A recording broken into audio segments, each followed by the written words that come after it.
ఏమైపోయే వాళ్ళమో అంబేద్కర్ లేకుంటే, ఏ చీకటి మింగునో తను వెలుగై రాకుంటే, తరాలు మన స్థితి గతులు మారక తల్లడిల్లు కథ సకల జనం, బతుకు అగ్రకుల విషకౌగిటబడి నలిగిపోవు కథ నేటి దినం.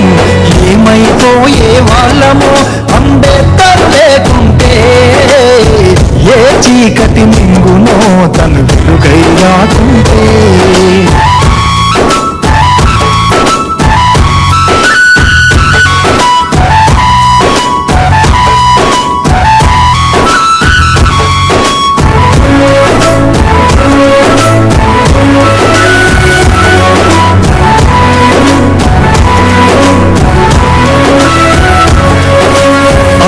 అడుగు తను అనుభవించిన బాధను తలచి భావితరా